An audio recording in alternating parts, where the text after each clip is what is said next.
ICC T20 ప్రపంచ cup 2026లో team India శుభారంభం చేసింది. Group ఏలో భాగంగా అమెరికాతో వాంఖడే స్టేడియం వేదికగా జరిగిన తమ తొలి మ్యాచ్లో టీమిండియా 29 పరుగుల తేడాతో గెలుపొందింది. పసికూన అమెరికా నుంచి అనూహ్య ప్రతిఘటన ఎదురైన సూర్యకుమార్ యాదవ్ అద్భుత బ్యాటింగ్, బౌలర్ల అసాధారణ ప్రదర్శనతో ఓటమి నుంచి గట్టెక్కింది. ఈ మ్యాచ్లో ముందుగా బ్యాటింగ్ చేసిన భారత్ 20 ఓవర్లలో 6 వికెట్లకు 161 పరుగులు చేసింది. సూర్యకుమార్ యాదవ్ 49 బంతుల్లో 10 ఫోర్లు, 4 సిక్స్లతో 84 నాట్అవుట్గా నిలిచాడు. అమెరికా బౌలర్లలో షాడ్లీ వాన్ షాక్విక్ 4 వికెట్లు తీయగా హర్మిత్ సింగ్ 2 వికెట్లు పడగొట్టాడు. ఇక టార్గెట్ను ఛేదించేందుకు బరిలోకి దిగిన అమెరికా మంచి ఓపెనింగ్స్ రాలేదు.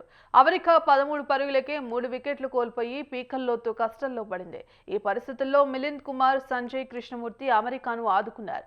భారీ షాట్లతో భారత బౌలర్లపై ఎదురుదాడికి దిగారు. 4వ వికెట్కు 59 పరుగుల పార్ట్నర్షిప్ నమోదు చేశారు.